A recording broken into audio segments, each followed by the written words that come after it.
napapansin ko na yung merong mga sub to sub palagi na nalalagay dun sa ating comment section. Alam ko medyo matagal na nagba-vlog pero hindi pa rin kayo kumikita. So ayun nga, so paano nga ba kumita ng mabilis sa YouTube ngayon? Kasi $15 to ganon.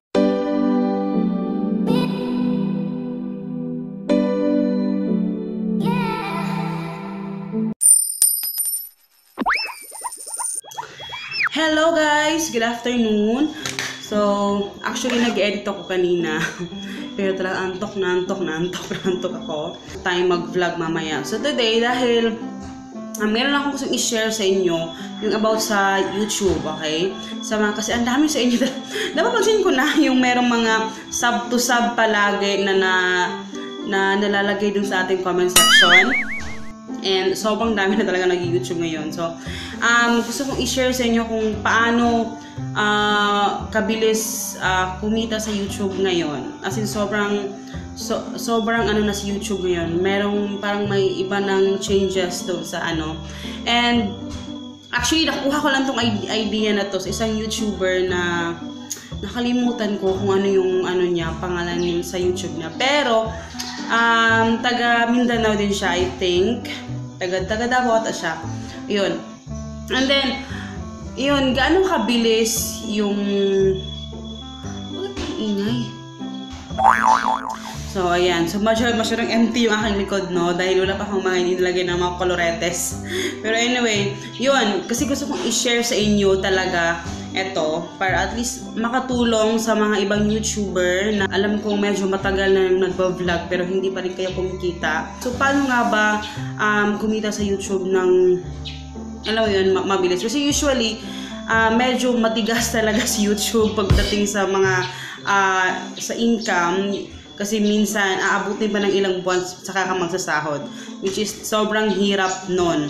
At ang ingay talaga niya. Bakit? Ano nga ba kumita ng mabilis sa YouTube ngayon? Kasi, medyo malaki na yung ni YouTube ngayon compared noon na talagang hirap na hirap. So, una, diretso na tayo. So, una, ano ba yung mga dapat gawin talaga sa mga gusto talaga nag-YouTube, no? Kasi merong policy sa YouTube kasi ngayon na wag na kayong anong tawag doon, yung sub to sub, yung mga ganun. Kasi nabasa ko lang yun din dun sa mga guidelines. Kasi may nabasa ko doon sa videos nila na bawal na, hindi na pwede yung mga sub to sub, guys. Kaya wag na kayong maglagay ng mga sub to sub dyan sa baba. Kaya hindi ko alam kung yung iba alam na, kaya yung minsan sinasabi nila pahag to hag, ganyan. And kasi sabi doon sa YouTube yun ang sabi kasi doon yung pag sub to sub daw is parang delete nila yung account na yon. Parang minomonitor nila yung mga ganong mga na nagpa-sub to sub. And at saka wag na kayo magpa-sub to sub, guys, kasi hindi yun nakakatulong sa inyo. Kahit lumaki man ang inyong anong tawag dito, subscriber, kung hindi naman sila nanonood, sa useless din. And lagi ko sinasabi sa iyo noon pa man, never akong nagpa-sub to sub. And pwede ka namang mag-comment na, ayan, i-introduce mo lang yung sarili mo na ganyan, pero wag na yung mga sub to sub. Kasi yung word na sub to sub talaga, yun yung pinagbabawal ni YouTube. Hindi ko alam kung mali yung pagkakaintindi ko doon. Pero nagulat din ako kasi usually kasi marami talaga nagpapa-sub to sub. So isa yun, wag mo na lang gawin yung mga sub to sub na yun. O paano magkumita talaga sa YouTube ng mabilis is, syempre continue yung mag-upload kayo, upload. Though alam kong mahirap na ngayon kasi sobrang laki na ng mong bunuin para talagang kumita ka sa YouTube, 'di ba?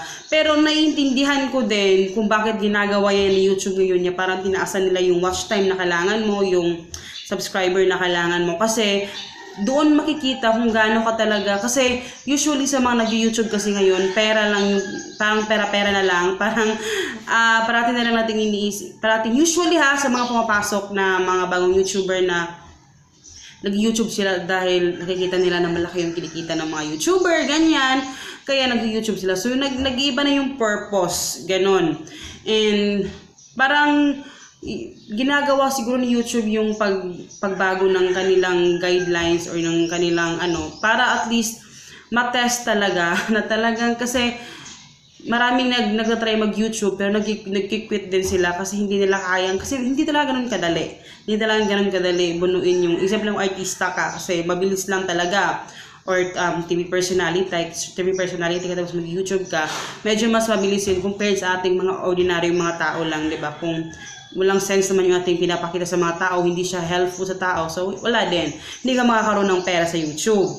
Ang pinaka number 1, ito, na-discover ko lang to ha, and sinishare ko lang to, ito talaga yung pinaka doon sa mga kumikita na talaga sa YouTube, yung naka-monetize na ganyan.